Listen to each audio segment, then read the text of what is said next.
दोस्तों नमस्कार, मैं हूं आलोक पाठक और आप देख रहे हैं खबर दस्तक। बरेली आज दिन भर उत्तर प्रदेश में सुर्खियों में बना रहा। दरअसल पिछले शुक्रवार को बरेली में जुमे की नमाज के बाद जो कुछ भी हुआ उसके बारे में विस्तार से बताने की जरूरत नहीं है, क्योंकि हमारे दर्शक पॉलिटिकल रूप से बहुत ज्यादा जागरूक रहते हैं।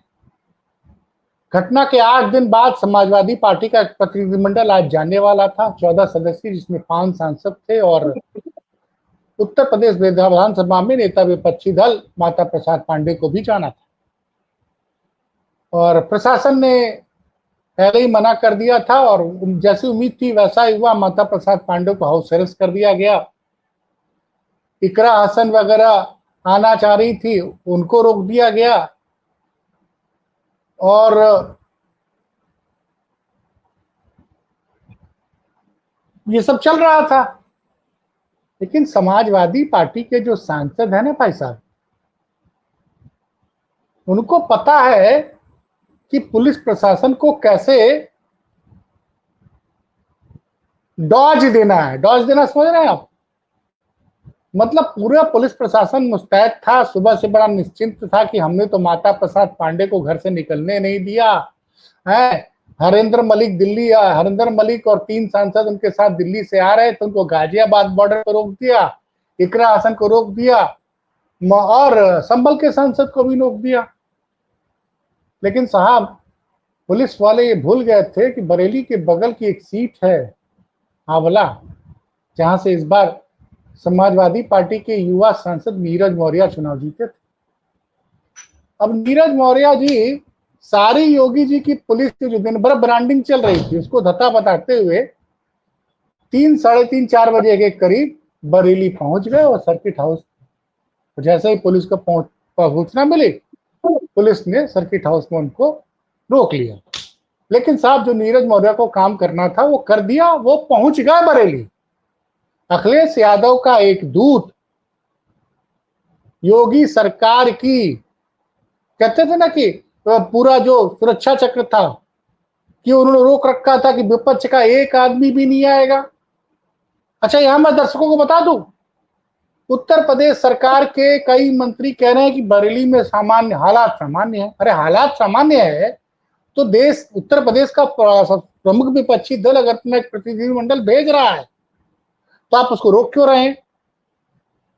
तो नीरज मौर्य जी वहां पहुंच गए और मौर्य जी की मीडिया में एक बाइट आई। जानते हैं उन्होंने क्या कहा? उन्होंने कहा तौकीर रजा बीजेपी के आदमी, तौकीर रजा बीजेपी के आदमी, और ये बात उन्होंने बरेली से कही। तो पहले बताइए शरद शरण जी, आप तो चूंकि आर्मी बैकग्राउंड के हैं, दुश्मन जी। को घेरे को पार करके, मतलब दुश्मन इन की पुलिस के घेरे को पार करके कैसे आपका सांसद जो है नीरज मौर्य पुलिस को चकमा देके बरेली में पहुंच गए, सर्किट हाउस तक पहुंच गए? ये कौन सा कौशल था? क्या प्रशासन ने सोचा नहीं था कि अरे यार, हमने सबको तो डिटेन कर लिया, नीरज मौर्य को नहीं पकड़ पाए? ये तो बड़े होशियार निकले, कैसे पहुंचे वहां तक? देखिए पाठक जी, मैं आपको थोड़ा पीछे ले जाना चाहूंगा। और आपको याद हो, संभल में इसी तरह की घटना हुई थी। हम्म। और अ, आप ये भी जानते हैं कि समाजवादी पार्टी हमेशा इस तरीके की, कहीं पे भी कानून व्यवस्था की दिक्कत हो, किसी का शोषण हुआ हो, अत्याचार हुआ हो, तो एक डेलीगेशन, समावेशी डेलीगेशन बना के भेजते हैं, ताकि उन तकलीफों और समस्याओं को समझ सके, और विपक्षी दल के तौर पे हम जो भी उनका सहयोग कर सकते हैं, मानसिक मनोबल का या आर्थिक, ताकि कम से कम उनको एक हिम्मत मिले कि कोई साथ खड़ा है। हम ये करते आ रहे हैं। संभल में हमने यही प्रयास किया था। और आपको अच्छी तरह याद होगा कि सारे सांसदों को, विधायकों को, सभी जगह हाउस अरेस्ट किया गया था। और उस समय इन्होंने ये बोला था कि देखिए, अभी स्थितियां ठीक नहीं है, करीब हफ्ते 10 दिन का टाइम दीजिए, जब थोड़ा सा कंट्रोल में आ जाएगा तो हम आपको अलाउ कर देंगे। इस बार यही हुआ है। हमने करीब 1 हफ्ते का समय सरकार को दिया कि ठीक है, लॉ एंड ऑर्डर इशू होगा, एक बार वहां सेम्बलेंस आ जाने दीजिए, थोड़ा नॉर्मलाइज हो जाए सिचुएशन, उसके बाद हम अपना डेलीगेशन भेजेंगे। इसीलिए लगभग 1 हफ्ते के बाद हमने अपना डेलीगेशन भेजने की बात की। और समाजवादी पार्टी कानून व्यवस्था के हिसाब से चलती है, तो सबको सूचित करके जो तरीका है। और माता प्रसाद पांडे जी तो कोई मतलब सामान्य नेता नहीं, उत्तर प्रदेश के परिप्रेक्ष्य हम्म। में नेता विरोधी दल है सदन में। उनका एक अपना प्रोटोकॉल है, एक व्यवस्था है, उनके पास सरकारी शक्तियाँ हैं, जो संविधान प्रदत्त शक्तियाँ हैं, उसके तहत वो वहाँ बरेली जा रहे थे। तो आप खुद स्वयं समझ सकते हैं कि इस घटना में समाजवादी पार्टी कितनी गंभीर। खैर, उन्होंने भारतीय जनता पार्टी ने फिर हमको रोका है, और क्यों रोका है उसके लिए भी मैं आपको संभल से ही कंपेयर करूँगा। जो हम्म। बाद में 2-4 महीने के बाद जो स्थितियाँ निकल के आई हैं, तो आपको भी पता है कि संभल में किस तरीके से जनमानस के ऊपर भारतीय जनता हम्म। पार्टी ने बहुत सारे अत्याचार किए, बहुत सारे लोगों पे केसेस लगाए, उनको टॉर्चर किया, उनको धमकियाँ दी, बयान देने हम्म। से मना किया, मीडिया के सामने आने से मना किया। और आप अच्छी हम्म। तरह से जानते हैं कि मीडिया के साथियों को भी इसीलिए रोका जा रहा है, ताकि चीज़ें हम्म। बहुत बाहर ना आ सकें। और बरेली में बहुत कुछ घटनाक्रम चल रहा है, जो कहीं न कहीं से छन-छन के आप जैसे धैर्यवान प्रवक्ताओं के माध्यम से समाज को मालूम भी चल रहा है। तो वो हम्म। प्रयास किया, और ये अच्छी बात है, कम से कम नीरज मौर्य जी वहाँ पहुँच गए। हम्म। और क्षेत्रीय, क्योंकि आस-पास का क्षेत्र था, उन्हें कुछ बेहतर रास्ता के बारे में पता होगा, जो शायद पुलिस नहीं समझ पाई, और वो वहाँ पहुँच सके। और हम्म। उन्होंने जो भी कहा, देखिए उसमें कुछ भी आश्चर्यचकित होने वाली बात नहीं है। आप अच्छी तरह से जानते हैं कि भारतीय जनता पार्टी के पास सिर्फ 2 ही मुद्दे होते हैं। एक धार्मिक नफ़रत से लड़ती है, और दूसरा छद्म राष्ट्रवाद को हथियार बनाती है। इन्हीं दोनों मुद्दों पे लड़ती है। हालाँकि धार्मिक मुद्दे को 2024 में जनमानस ने किस तरीके से किनारे किया है, वो भी देश जानता है। और जो छद्म राष्ट्रवाद है, उसका ऑपरेशन सिंदूर के बाद क्या हालत हुआ है, वो भी देश देख रहा है। तो बहुत हताशा के दौर से भाजपा चल रही है, इसलिए नफ़रत के लेवल को बहुत एंटे अप किया है। ये लोग जानते हैं कि नफ़रत फैलाने के लिए बहुत ज़्यादा प्रयास करने पड़ेंगे। उसी का ये कदम है, उसी का प्रतिरूप है, और मैं काफ़ी हद तक आश्वस्त हूँ कि भारतीय जनता पार्टी इस नफ़रत को और बढ़ाने की प्रयास करेगी। और इसमें सिर्फ़ उत्तर प्रदेश की भारतीय जनता पार्टी नहीं है। अगर आप सोशल मीडिया और बाकी मीडियाज़ को अगर आप फ़ॉलो करें, तो हर जगह कहीं न कहीं ये एजेंडा बनाने की कोशिश की जा रही है, नफ़रत को बड़ा करने का प्रयास किया जा रहा है। लेकिन हम लोगों को भी आपने देखा है, हम लोग हिम्मत हारने वाले नहीं हैं। पिछले 10-11 साल से लड़ रहे हैं, और लगातार हर चुनाव में पिछले चुनाव से बेहतर किया है। और 2024 में अंततः जो सरकार 400 पार की बात करती थी, उसको बैसाखी पे लाने में हमारे अखिलेश जी की, हमारे नेता की योजनाएँ, हमारी उनकी रणनीतियाँ, हमारे मुद्दे, और समाजवादी पार्टी के कार्यकर्ताओं ने रास्ता बनाया, और निश्चित हम आगे बढ़ेंगे और 27 में इनको यहाँ से हटाएँगे। तो ये लड़ाई है और गंभीर है, और हमें और भी बहुत से त्याग और बलिदान देने लग पड़ेंगे, हम जानते हैं। और हम उस अत्याचार को सहने के लिए और उससे संघर्ष करने के लिए तैयार हैं। जी, नहीं नहीं, आपकी एक नेता हैं, इकरा हसन सांसद भी हैं कैराना से। जी, तो उन्होंने तो बड़ी कड़ी प्रतिक्रिया दी है योगी आदित्यनाथ के डेंटिंग पेंटिंग वाले बयान पर। जी। और उसने कहा कि भाई, आप करके दिखाइए। आपने बयान सुना है इकरा हसन का? जी, जी, बिल्कुल, बिल्कुल, बिल्कुल, और मैं पूरी तरीके से उनके बयान से सहमत हूँ, हम लोग साथ हैं। आप ये नहीं बताइए तो, पाठक जी, जी, नहीं, जिस वो कह तरीके रहे से थे कि मोहन वो भागवत जी। कह रहे, एक मेरी बात सुनिए। वो कह जी, रहे हैं कि पड़ोसी देश के हालात को भी आपको ध्यान रखना चाहिए कि वहाँ क्या हालात हुए। जी, तो क्या मतलब, इसको क्या जी, समझा जाए? इसको सीधा-सीधा समझिए, सामरिक दृष्टि से तो आपकी आँखों चौतरफा दसों दिशाओं में होनी ही चाहिए। ये जीवन का सत्य है। जो घटना आज यहाँ हो रही है, वो अपने पड़ोस में प्रभाव डालेगी, ये तो हमारे मोहल्ले में होता है। अगर हमारे मोहल्ले में 2-3 लोगों में किसी तरीके से वाद-विवाद है, तो गली का माहौल बिगड़ जाता है। और हमें सावधान होके चलना चाहिए कि अंधेरे में कोई कहीं पत्थर फेंके और हमें ना लग जाए, या कोई किसी और को समझ के अंधेरे में फायर ना कर दे और हमको लग जाए। तो ये तो गली मोहल्ले की लड़ाई में होता है। तो जो भी हमारे आस-पास दीन दुनिया में चल रहा है, जहाँ जिस तरीके से दक्षिण पंथ से कहीं न कहीं समाजवाद संघर्ष कर रहा है, कहीं पड़ोसी देशों में जो जिस तरीके से ओलिगार्की या ऑटोक्रेटिक गवर्नमेंट थी, उनके खिलाफ जनरेशन ज़ी निकल के आई है, तो उसका विचलन तो स्वाभाविक है। हम लोग पहले भी इस पे बात कर चुके हैं कि लगातार भारतीय जनता पार्टी में ये विचलन है कि जो नौजवान है, नई पीढ़ी है, क्या उनके मूल्य अलग हैं, उनकी ज़रूरतें अलग हैं, उनकी सहनशक्ति अलग है। तो उनकी आवाज़ स्वाभाविक है, हर पीढ़ी की आवाज़ अलग होती है, मूल्य अलग होते हैं। नहीं तो वो नहीं, उनसे थोड़ा सहमते हैं। मेरी एक चीज समझ में नहीं आ रहा कि बरेली में जी। तो आपके कई नेता हैं। तो क्या नेता से आपको हालात नहीं पता चल रहे थे कि आपको अलग से प्रतिनिधिमंडल भेजना पड़ रहा था?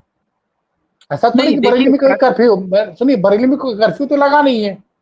जी, कर्फ्यू तो लगा नहीं है। जी, जी। तो भाई हम तो यही कहेंगे ना कि भाई आप भी राजनीति कर रहे थे, आपको भी भाई, क्योंकि एक पत्रकार है, उन्होंने बड़ा तगड़ा आरोप लगाया है कि आप देखिए पाठक जी, आंसू पोंछने का दिखावा कर रहे हैं राजनीतिक फायदे के लिए। नहीं देखिए, राजनीतिक दल है, आरोप प्रत्यारोप तो करेंगे पटल नहीं पे, नहीं इस पे विचलित होने की जरूरत नहीं। लेकिन हम्म, लेकिन जो हम्म, आप डेलीगेशन की बात कर रहे हैं, तो पाठक जी आप इस बात पे तो भरोसा रखेंगे कि समाजवादी पार्टी सिर्फ बरेली में नहीं, हम्म, समाजवादी का संगठन का जो पेनिट्रेशन है सिर्फ पब्लिक में नहीं, हम्म, आप उत्तर प्रदेश के किसी भी शासकीय प्रशासनिक किसी भी व्यवस्था में, किसी भी हम्म, संस्थान में समाजवादी सोच और विचार के लोग तो हर जगह हैं। तो हमें तो जानकारी हर जगह की मिलती है कि शासन क्या कर रहा है, प्रशासन क्या कर रहा है, कानून हम्म, व्यवस्था के लिए वर्दी वाले लोग, अफसरान और बाकी क्या कर रहे हैं, कर्मचारी क्या कर रहे हैं, बरेली में लोकल एडमिनिस्ट्रेशन क्या कर रहा है, कौन सी पब्लिक किस धर्म जाति में क्या व्यवस्था हो रही है, वो सारे फीडबैक पार्टी को मिलते हैं। हम लोग कहीं न कहीं नैतिक रूप से उत्तर प्रदेश के हर परिप्रेक्ष्य में अपने आप को एक जिम्मेवार नागरिक और एक जिम्मेवार दल के रूप में लेते हैं। तो बरेली में जो कुछ घटनाक्रम हो रहा है हम जानते हैं। लेकिन जो आप डेलीगेशन की बात कर रहे हैं, तो आपको मैं एक बड़ा साधारण सा उदाहरण देता हूँ। अगर हमारे घर में कोई बीमार हो या पड़ोस में झगड़ा हो जाए, तो हमारे गली मोहल्ले में शुभचिंतक तो हमें खाना भी बना के उस समय देंगे, हमारी तबीयत भी पूछेंगे, रात में हमको सुला के भी जाएँगे। लेकिन अगर गाँव के प्रधान, गाँव की पंचायत के पंच, गाँव के सचिव, अगर ये लोग भी आकर के पूछेंगे, तो कम से कम हम उनको अपनी बात बता चुकेंगे। जिस चीज़ के लिए हम द्रवित हैं, जो समस्या है, जहाँ हमें न्याय की ज़रूरत होगी, हम कम से कम पंचों को और सरपंच को, प्रधान जी को वो समस्याएँ बता सकेंगे। वो हमारे लिए संघर्ष कर सकेंगे, वो ब्लॉक में जा सकेंगे, तहसील में जा सकेंगे, हमारे न्याय के लिए लड़ेंगे। तो नेता विरोधी दल के साथ जो डेलीगेशन जा रहा था, वो बरेली इसीलिए जा रहा था कि ग्राउंड सिचुएशन भी समझ लें, जनमानस से आमने-सामने वार्तालाप करें, उन्हें ये भरोसा दिलाएँ कि यहाँ पे कोई अनाथ नहीं है, चाहे कितना भी नहीं अत्याचार नहीं हो। नहीं, जो बात इसकी है डेमोक्रेसी का सर, सिस्टम है, उसमें अपोज़िशन का अपना एक से है पाठक जी। नहीं नहीं, जी, लेकिन शरद सरन जी, एक हमारे पत्रकार साथी, उन्होंने एक बड़ा सवाल उठाया, और सवाल में दम है, इसलिए मैं आपसे पूछ रहा हूँ कि जी, पिछले जी, 8 साढ़े 8 साल में जब जब इस तरह की घटनाएं हुई है, तो सपा ने अपना प्रतिनिधिमंडल फैक्ट फाइटिंग जो है दल भेजा है, तो कभी पता नहीं चला उसमें रिपोर्ट क्या आई, या रिपोर्ट जो आई फैक्ट फाइंडिंग वो विधानसभा में रखी गई कि नहीं रखी गई, सरकार को भेजी गई कि नहीं भेजी गई। फैक्ट फाइंडिंग कमेटी तो भेज देते हैं, लेकिन फैक्ट फाइंडिंग कमेटी की जो रिपोर्ट आती है कि आपने उसको सरकार को भेजा, विधानसभा पे क्या डिस्कशन हुआ, तो कह रहे इसका तो कोई जिक्र ही नहीं है, 8 सालों मैं से ये इसका हो भी रहा था। परिप्रेक्ष्य मैं इसको भी हाँ, साफ कर देता हूँ। आपने बहुत अच्छा सवाल पूछा, जनता को ये जानने का हक है कि आखिर होता क्या है। देखिए, जब डेलीगेशन जाता है, तो जो हमारा अपना इकोसिस्टम है, पार्टी का एडमिनिस्ट्रेटिव सिस्टम है, जिस-जिस परिप्रेक्ष्य को, जिन विभागों को, जो लोग देख रहे हैं, उनके पैनल के साथ बैठ करके वो वहाँ की जो ग्राउंड फाइंडिंग्स हैं, उनको रखते हैं। उसके बाद जो हमारा लीगल सेटअप है या एडमिनिस्ट्रेटिव सेटअप है, वो उसपे आगे क्या एक्शन्स लेना है, उसपे तय करता है और फाइनली जाकर के प्रदेश अध्यक्ष जी को और राष्ट्रीय अध्यक्ष जी को ये पूरे उसपे मसले पे ब्रीफ करते हैं। अपनी रिकमेंडेशन देते हैं कि समाजवादी पार्टी को विपक्षी प्रमुख दल के नाते इस पे क्या-क्या सहयोग की अपेक्षा है जनता को और कहाँ-कहाँ हम उनको कानूनी पहलू से शासकीय और प्रशासनिक तरीके से हम उनको मदद कर सकते हैं और कहाँ-कहाँ हम सदन में और लोकतांत्रिक व्यवस्था से इसमें दखल कर सकते हैं। हम अधिकारियों से संपर्क करते हैं, अपना परिप्रेक्ष्य रखते हैं और सब कुछ लिखित में होता है। इसके अलावा जो आप जानते हैं वार्तालाप के और भी कई माध्यम होते हैं और सदन हम्म, में भी लगातार इन मुद्दों को उठाया जाता है और आपने स्वयं माता प्रसाद पांडे जी और बाकी अन्य डेलीगेशंस के मेंबर्स को और विधायकों को विधान परिषद में भी हमारे सदस्यों को देखा होगा कि हम उनके रिपोर्ट्स के बेस पे हम अपनी बात रखते हैं और लिखित में क्वेश्चन देते हैं और उनका जवाबदेही होती है और हम उनसे जवाब लेते हैं। और अंत में तो हम्म, मैं यहाँ तक कहना चाहूँगा, आपने देखा होगा कहीं पे भी कोई डेलीगेट जाता है तो हम्म। आर्थिक कुछ न कुछ आर्थिक मदद जो हम गरीब लोगों से नहीं हो नहीं, सकती है, बात सुनिए, सबसे बात पहले आर्थिक मत, करते हैं। सवाल ये है कि आर्थिक मदद की बात नहीं ना, आपने जो जांच कमेटी ने जो कमियां पकड़ी, जी, वो रिपोर्ट आप उसको विधानसभा में घेरेंगे ना, जी वह बिल्कुल। मुख्य विपक्षी दल है ना, सरकार को आपने कितनी रिपोर्ट रखी, क्या क्या घेरा है। हम और सिर्फ जैसे आज आप, विधानसभा में नहीं, हम्म, पाठक जी हम सिर्फ विधानसभा में नहीं घेरते हैं। हम्म, मैं आपको बहुत स्पष्ट करना चाहूँगा। नेता विरोधी दल के अपनी पावर्स हैं, वो किसी भी ब्यूरोक्रेटिक सेटअप में किसी भी कोई भी अधिकारी हो, जिले का एसपी हो, डीएम हो, वो जवाबदेह है। तो हमारे नेता उनसे संपर्क करते हैं, उनको अपनी रिपोर्ट देते हैं और उनसे अपनी जवाबदेही यकीन करते हैं। तो जो डेलीगेशन जाता है वो कहीं न कहीं प्रशासनिक और शासकीय व्यवस्था में दबाव डालता है, ताकि न्यायपूर्ण न्यायिक प्रक्रिया आगे बढ़े। तो कई इसके कई एंगल हैं, कई फेसेट्स हैं और हम उनसे तो प्रेशर बिल्ड करते हैं तब जाकर के ये न्याय होता है। मैं आपको पिछली बार डिबेट में भी एक उदाहरण बताया था। कभी-कभी तो शासन बहुत गलतियाँ कर बैठता है, इतना दबाव में आ जाता है। सुल्तानपुर का घटना आपको याद होगा। एक फर्जी नहीं एनकाउंटर के लिए दूसरा फर्जी एनकाउंटर किया था उन्होंने। नहीं, वो तो बात दबाव आप रहता जो है कह, नेता विरोधी दल। नहीं, सवाल फिर वही उठता है ना कि भाई जी। आप कह रहे हैं कि आप लीगली आपको प्रतिनिधिमंडल जाएगा, वहां मदद करेगा और तमाम चीजें करेगा, लेकिन जैसे आपके नेता ने कह दिया कि तौकीर रजा तो बीजेपी का एजेंट है। अगर बीजेपी का एजेंट है और उसके बहकावे में लोग आ गए, भीड़ इकट्ठा हो गई, और भीड़ इकट्ठा हो गई और वहां हिंसा हो गई, 2000 लोग खिलाफ केस हुआ, 200 नामजद है एफआईआर। तो क्या आपकी भूमिका नहीं बनती थी कि आप लोगों को समझाएं कि तौकीर रजा जो है, और जिस तौकीर रजा को आप बीजेपी का एजेंट बता रहे हैं, वो तो योगी अखिलेश जी की सरकार में भी एक तरह से उसको किसी आयोग के अध्यक्ष वगैरह बनाया गया था, बड़ी इज्जत थी। तो आप लोग अपनी सुविधा के अनुसार, चूंकि आपके मन की बात नहीं कर रहे, कि आपकी जिम्मेदारी नहीं बनती है कि वहां लोगों को बताएं कि तौकीर रजा बीजेपी के एजेंट है, इसकी बातों में ना आइए। आखिर जो भी हुआ। पाठक जी, जी, जी।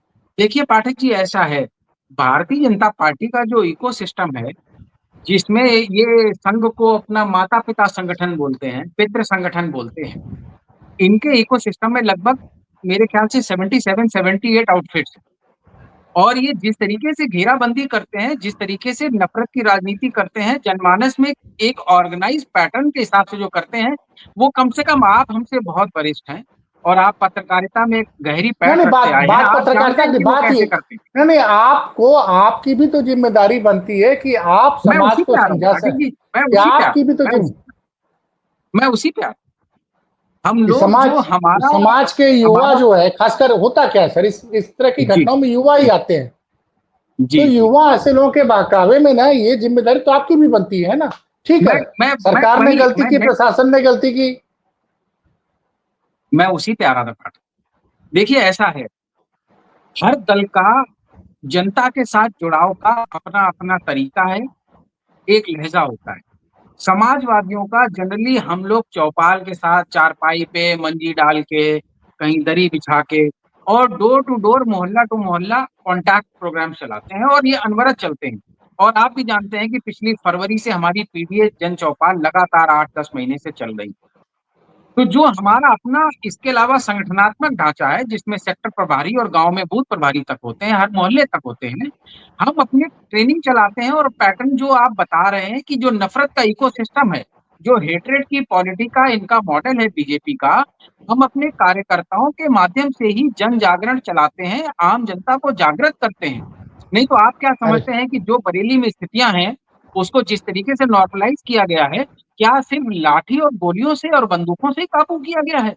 इसमें सभी दलों का अपना-अपना जनमानस, अपने-अपने इकोसिस्टम, अपने-अपने संगठन और अपने-अपने समाजवादी जनता के माध्यम से हमने उसको कंट्रोल किया है, हमारा अनवरत कंट्रीब्यूशन रहता है। लेकिन हर चीज़ अखबार में आए, हर चीज़ टीवी में आए, ये पॉसिबल नहीं है।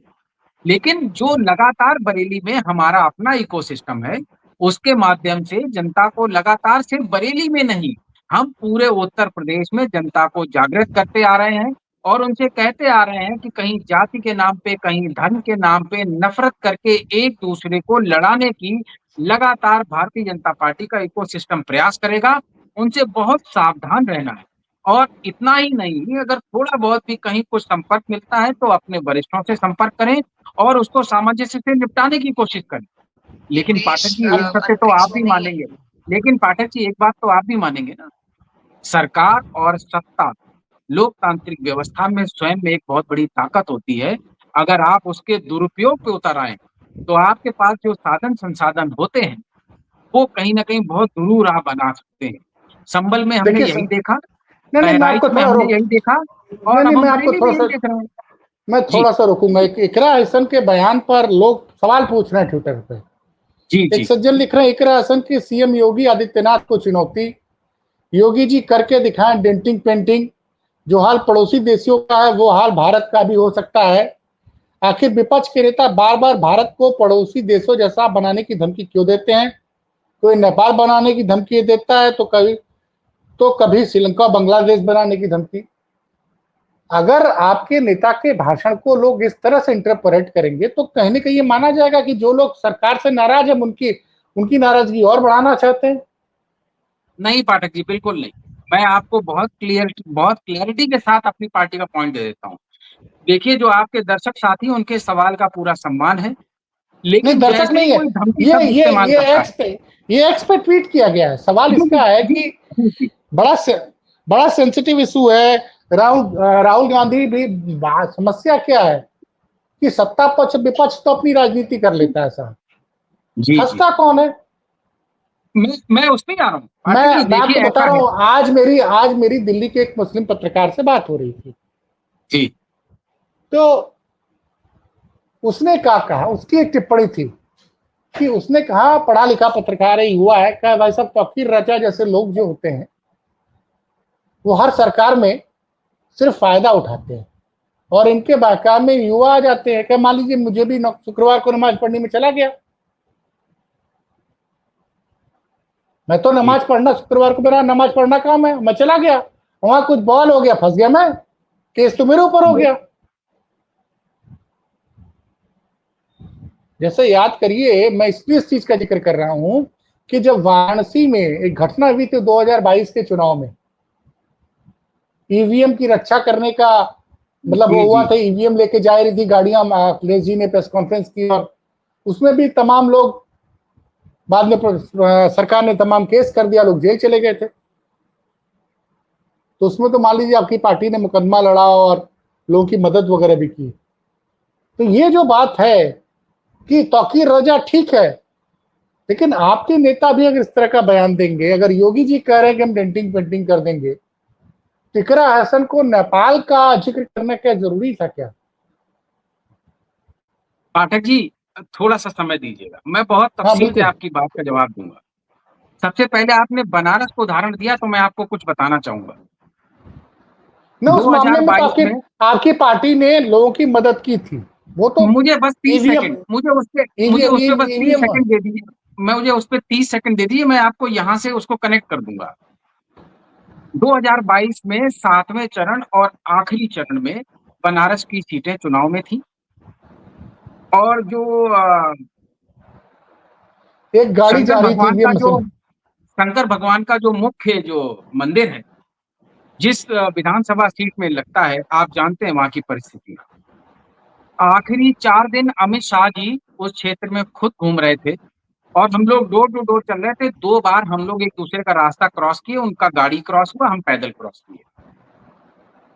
पाठक जी ऐसे-ऐसे होटल जिसमें मैं किराए पे एक रात नहीं रुक सकता, बसों में फटी हुई चादर की पोटली बाँध के, आप समझ सकते हैं, इमेजिन करिए, फटी हुई चादर में पोटली बाँध के, जो गठरिया बोलते हैं हम लोग गाँव में, गठरी को बाँध के, बसों से लोग उतर-उतर के उन होटलों के अंदर गए हैं, चेक इन किया है चुनाव के 3 दिन पहले।